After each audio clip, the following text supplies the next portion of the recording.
Hi, I'm Laura Flanders. Today on the show, a conversation about capitalism and white supremacy with two brilliant minds, Dr. Cornel West and Professor Rick Wolff. And later we hear about one small business that's operating under a different economic paradigm.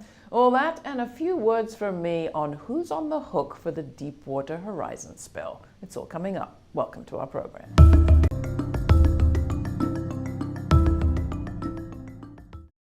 The great liberation of the middle class, that's what Karl Marx called the U.S. War of Independence. Getting out from under feudalism was nice, but Marx looked to the war against slavery to empower America's workers. It didn't, as it turned out, largely, he believed, because the newly emerging capitalist system was never designed to deliver the longed-for liberty, equality, fraternity, and democracy. In fact, quite the opposite. That's why many are giving Karl Marx's work a new look in these troubled times. Among them, our next guests. Professor Richard Wolff teaches economics at the New School University and hosts the Economic Update program on Pacifica radio stations. Professor Cornel West is the author of Race Matters, Democracy Matters, and more, and the co-host of Smiley and West on public radio. Welcome you both to the program. I'm so glad to have you here. Blessed to be here. Let me start with the basics, you two. Thank you so much. You've been revisiting old masters. I know because we did a panel together about Tom Paine. You're doing another panel with Gail Dines and Chris Hedges. Cornell can't make it, but you're talking about Marx. Why? Why are you visiting these folks? Professor Wolff, Rick? I think the biggest plug for it now is that global capitalism is in terrible shape. It imploded on itself in 2008, and it hasn't emerged from this crisis, not even by a little. All the talk about recovery notwithstanding, the mass of people are in very bad shape economically. The gap between most people on the one hand and a tiny number of very wealthy people on the other is becoming a kind of daily obscenity in everyone's face. And so people are naturally asking, is this the best we can do? And discovering that there's a whole tradition out there called Marxian theory, which says, no, we can do better, and that we have to question a system that works this way, and so they rediscover Marx. But Marx was a German writing about industrialism in 19th century Northern Europe. Is that relevant to people here in the States in the 21st century, especially African American people? I think it's very relevant. Karl Marx was one of the great prophetic figures of the 19th century because he had an analysis of capitalism that kept track of the precious humanity of working people and poor people. No one can deny under global capitalism that there's been an escalation of oligarchs, of plutocrats. No one can deny that big banks and big corporations do not dominate government. No one can deny that working people are not benefiting to the degree to which hedge fund folk are, Wall Street people are, so that wealth inequality and all that goes with it has to be, one has to come to terms with it. So in that sense, Marxist analysis is probably the most indispensable form of analysis to make sense of a highly financialized monopoly capitalism in our day. What did he write about the U.S.? Did he write much? Oh yeah, he made his living, such as it was, working as a reporter for a newspaper here in the United States for many of his years. It was through that he covered the Civil War in the United States and the whole interest of slavery. That was very important. He wrote it voluminously about all of that. No, this was a man who basically understood that the promise of capitalism, which he always likened to the French Revolution. Laura, you put it very nicely at the beginning. The slogans of the French Revolution, liberty, equality, fraternity, brotherhood, these were the promise of a capitalism that would replace feudalism and bring us finally a society that was free and equal and had all those qualities. And by the time he's a young man, he realizes that was a false promise. Capitalism had indeed replaced feudalism, but it wasn't bringing us liberty, equality, and fraternity. And then he made that great breakthrough, and he taught us capitalism is not the agent for liberty, equality, fraternity. It's the biggest obstacle we face to arrive at that. And that was the impetus for the work that he then did to analyze how and why capitalism operated as such an obstacle. Well, but how does that work out? In this country, we're given the idea that communism, socialism is about control, capitalism is about freedom. And freedom resonated with centuries of people in this country, at least two. Well, I think, freedom, like everything else, like beauty and so on, lies a little bit in the eye of the beholder. Freedom to do what? Marx was very clever. I said, yes, you can free a person from slavery, but what freedom is that if the next thing they are is enslaved to another system that treats them very similarly? Marx loved to use the phrase wage slave because he wanted to teach working people that when you move from slave or peasant status and you're now a wage earner, that may turn out to be another kind of slavery, leading you to have to recognize that the further break has to be made, and then Marx tells us how and why that's the case. But that's a tricky sell in the U.S., or at least it must have been in Marx's time, Cornel, because freedom from slavery was a big plus, and to be a wage slave rather than someone getting paid nothing at all was certainly a positive. Oh, no doubt, no doubt. I think Marx was also preoccupied with what's missing in the slogans of the French Revolution, which is democracy. See, Marx is part of a radical democratic tradition that says that the voices of those in institutions must shape the direction of those institutions. So wage slavery is another form of undemocratic governance to the degree to which workers' voices, and of course Brother Wolff talks about this with unbelievable eloquence and insight in his recent works, that the voices of workers are not heard. And so America talks about its love of democracy, but when it comes to the workplace, our workplace looks very crypto-feudalistic in terms of those at the top dictating and shaping the destiny of those units. But I mean, Brother Wolff lays this out. You want to come in on that? Sure. I mean, Cornel says it very nicely and summarizes it. When you go to work in the morning in a capitalist system, you're walking into a place where what you do, how you do it, what's done with the fruits of your brain and your muscle are all handled by a tiny group of people over whom you exercise no power at all. They can fire you and do when they think that it's in their interest to do so.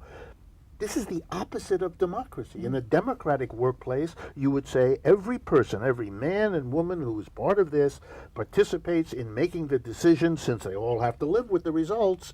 That's the democratic idea. And the modern capitalist enterprise is the negation of democracy. That's why it's always been so bizarre to imagine a system so fundamentally undemocratic in its workplaces should present itself as the agent or the bringer of democracy around the world. Talk about our relation to the world in all of this. Is everywhere seeing a kind of revival of interest in Marx in the same way that we're seeing it in this country? I wouldn't say it's in the same way, but you're seeing revivals of people inspired by Marx, even people who don't know that they're inspired by Marx, because Marx's influence is so direct. Let's remember, Marx is an exile from Germany, lives in England, writes in the middle of the 19th century, and by now Marxism is a reality in every country on the face of this planet. That's an astonishing spread. It is, in a sense, everywhere. And so it's rediscovered periodically because it's repressed periodically. So we kind of have that struggle back and forth. But just to pick three examples, in Alberta, Canada, there's an election which brings to power for the first time people who have been influenced by Marx. In Greece, we have a whole new shift of a society led by people who are self-defined as Marxists, and now in Spain as well, a radical alteration. We see everywhere that a capitalism that can function as unfairly, unjustly, and unequally as this one is producing, as Marx, by the way, suggested it might, its own critics and its own grave diggers by the very way it operates. Now, Cornel, you've been in the civil rights movement a long time. Go back to the 60s, the 50s. There was more Marx, if you like, in the civil rights movement of those days than there is today. Fair enough? Oh, absolutely. What happened? I come from a people, black people, who our very way of engaging in collective expression. Jazz is democratic, symbolic action. Every voice is lifted in the orchestra. There's not one monolithic patriarchal figure. Count might call it the Duke Ellington Band, but his voice is one voice against Johnny Hodges and the others. Every voice must be heard in the collective performance. Same is true in the workplace for Marx.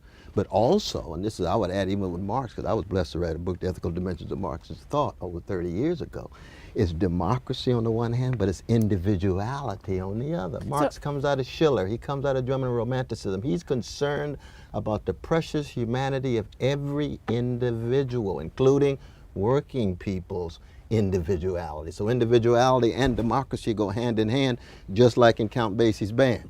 Individuality and democracy go hand in hand. So there was deep overlap. That's why Martin Luther King Jr. ended up a democratic socialist. And in the black tradition, going back to Reconstruction, you had that interesting flowering of individualism, people out from under slavery, running for office and building new towns, but also this incredible co-investment, investment in each other, cooperatively owned farms, public property, education, all the rest of it. and so forth. But again, I draw a distinction between individuality and individualism. Because individualism tilts in the capitalist direction. Individuality, radical democratic, levelers, Marx. I was part of a conversation not so long ago on the web, organized by, among others, our friend Garl Parovitz. And the issue was raised by Angela Glover Blackwell of Policy Link, that you could have a new economic system, as we've had different systems in the past, that fail to be inclusive and that are taken apart, in effect, through their lack of inclusivity. Going back to the 30s, why were farm workers and domestic workers cut out of Fair Labor Standards Act laws and so on and so forth? What are we doing now to make sure that doesn't happen again in this discussion about a new economy, Rick? I think it's the notion of inclusion is crucial in all of this. That is, when I, for example, talk a lot about workers cooperating, redesigning the very basic institutions that produce the goods and services we all depend on, inclusion is the central motif. It's a democratic process of including every single person, so that when you go to work, you are not going as a drone. You're not going to be told what to do, how to do, where to do it, when to do it. You're going into an institution, the workplace, where you are as much a controller as a controlled, where you share all of the functions with everybody else. That's a radical new way to describe the workplace, which for most adults is the single most important expenditure of their time. 5 days out of 7, 8 hours of the day, you're in the workplace, as most adults are, and therefore to make that really democratically inclusive, that's a radical transformation of any society, and is why Marx is important, because he pointed us as to how and why that would be the next step beyond capitalism in a way that no one else really was able to do at that time. You talk about worker-determined enterprises. Right. There are a lot of people, and determined. there are a lot of people that would say, that the street hustle is a pretty worker-determined enterprise. Are there models out there that excite you, Cornel, that you see where people are developing these kind of ways of working together that maybe we don't call new economy, but it's out there happening? I think there's a lot of worker cooperative efforts in Spain. I mean, again, Brother Wolff talks about it in his book, and there are anarchist brothers and sisters play a very important role because they're concerned about worker cooperative too. The Proudhon and others talked about this. There's an overlap. I think the big difference is one of the reasons why people are afraid of Marxism is because they think of Lenin, they think of Pol Pot, they think of Mao, they think of professional revolutionaries running political parties rather than his rich analysis, his deep love of working and poor people, ensuring that they can live lives of decency and dignity, and therefore talking about cooperatives and not always tied to professional political parties that are dictating X or Y. And Soviets without Bolsheviks, that's the Kronstadt Rebellion, that's the Council Communism of Gorder and Pannekoek and others. That's very much tradition that we're a part of. But when you get to Mao and Lenin, that's what people think of automatically. They say, oh, well, no, you got these professionals dictating to workers what to do. No, that's authoritarian again. It's not democratic. That's like trying to transform Duke Ellington's band into a military band. It's not going to work. You're not going to get the improvisation and the rhythm that you need.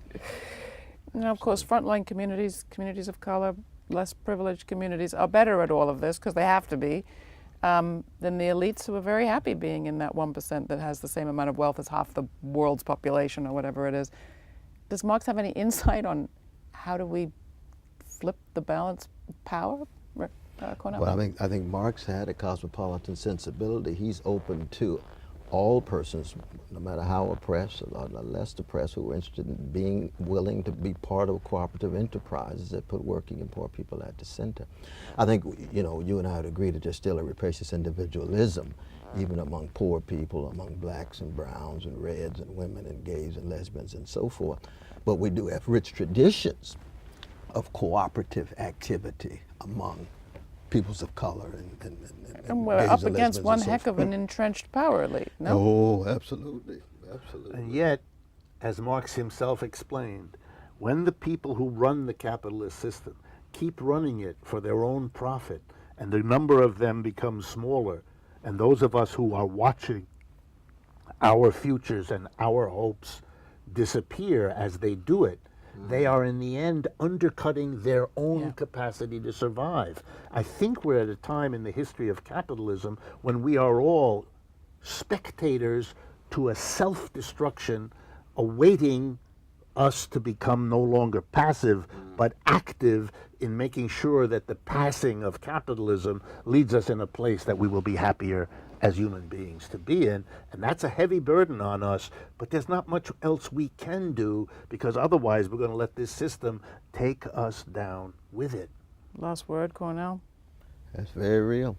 That's very real. We've got impending ecological catastrophe. We've got possible nuclear catastrophe. And we've got capitalist catastrophe tied to white supremacy, male supremacy, and all the hatreds of Jews, Arabs, Muslims, gay, lesbians. We are in a dark moment. Marx had a blues sensibility. He was keeping track of the darkness and the thickness of evil, but he knew resistance was always possible. I love that about him. And I am cheered by the fact that we are even having this conversation, and you two have it a lot. Thank you so much, both of you, for Thank coming you. in. It's great Thanks to for have the you. opportunity. Thank you. Get more information and more on this conversation at our website. Manju Rajendran has been making waves as an organizer and activist since she was a teenager. We recently got a chance to talk with her about the ways in which her family's restaurant's been successful at modeling an anti-capitalist way of doing business. Here's Manju.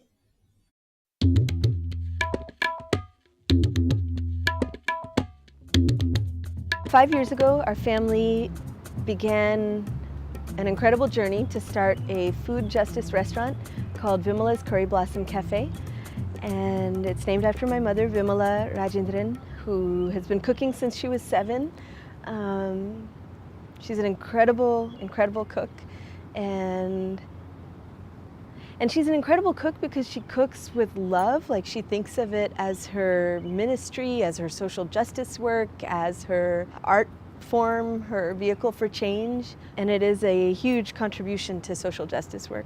It began after 18 years of a community kitchen that we ran out of our home, and even the creation of the community kitchen was kind of an inadvertent thing. So when I was, I guess, 12 or 13, a bunch of women from the neighborhood that I grew up in invited my mom to come out for dinner for her birthday, and they said to her, the abuse that you're living with is unlivable. Like, we have to come up with a strategy to get you out of there. And she said, it's not feasible. I don't have my own independent immigration status, and I don't have the financial means to get away. And they said to her, well, every time we walk by your house, you invite us in and you feed us. What if we were to give you a little bit of money for that exchange, and you give us enough food to feed our families? And so she started cooking big amounts of food, and we would do a little Indian food takeout out of the side door of our tiny little home. And she would save cash from this and was raising her own small independent income. And that sort of positioned her so that one day when the opportunity came to run away unexpectedly, we hit the road and we left. We lived underground for a few weeks, and we were homeless for a time, living in various people's whatever they could offer us to stay. And we kept the community dinners going through this process. People would put whatever they could afford in a jar and take home as much as they needed. then after 18 years of this, a jealous restaurant owner called the health department, and they told the health department that we were doing this. They said, you've got to bust this. And so my mother called me in tears and said, the health department just called. We have to call the food back in. You know, we were going to be serving out in this place. She told my brother to go and bring all the food back, tell all the people to come back to the house and eat the food. So they ate it all. And the next day we kind of began strategizing over the phone. I was living in Chicago at the time, and she said, if you and your brother and your sister are willing to come home and help this restaurant launch, then I'll do it. And so I said yes, and I moved home from Chicago. We had our soft opening at the time of the US Social Forum in Detroit, and we pay workers a living wage. We source most of our produce and meat from small local family farms. We work hard to have as much shared decision making as possible.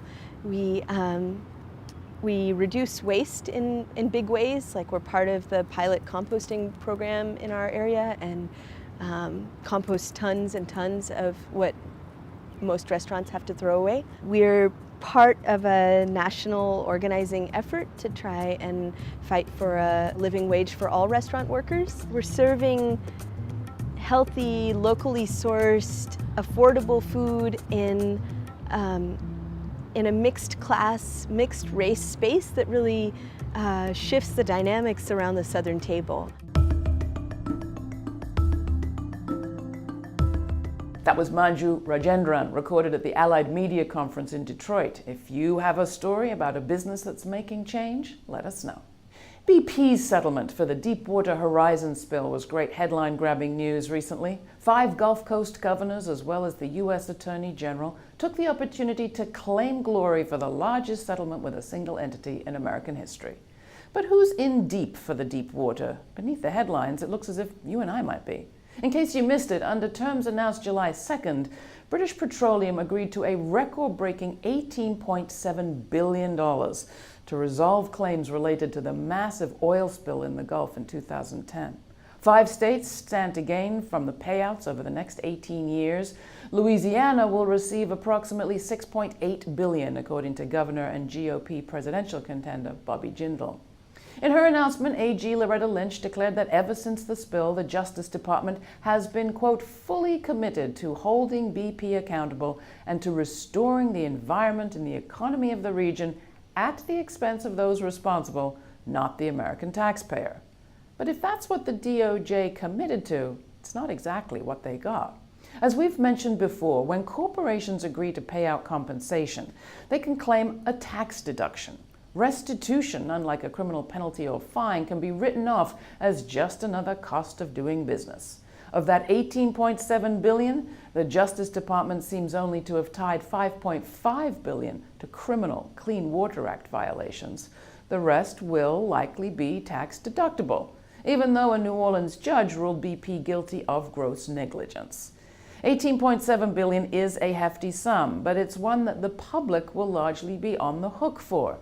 It seems to suggest that bad behavior can lead to just another corporate windfall. So maybe it's no wonder that 5 years after the Gulf of Mexico disaster, a Southern California coast was coated in crude oil this spring.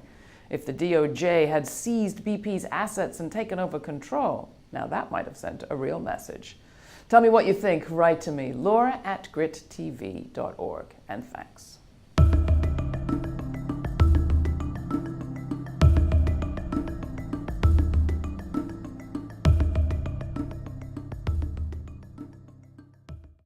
What does it take to go from a moment to a movement? Today we're dedicating the entire Laura Flanders show to a special report from Baltimore. People in Baltimore are tired of just sitting idle, waiting for change to happen, so we're going to make change happen ourselves, whether it's through breaking the curfew, civil disobedience, or daily protests. Whatever it is, we're going to do it.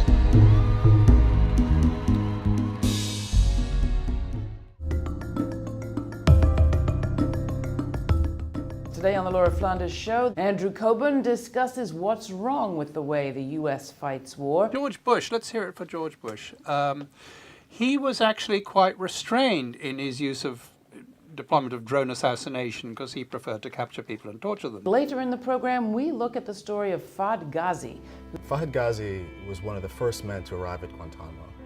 He was just a few months past his high school graduation.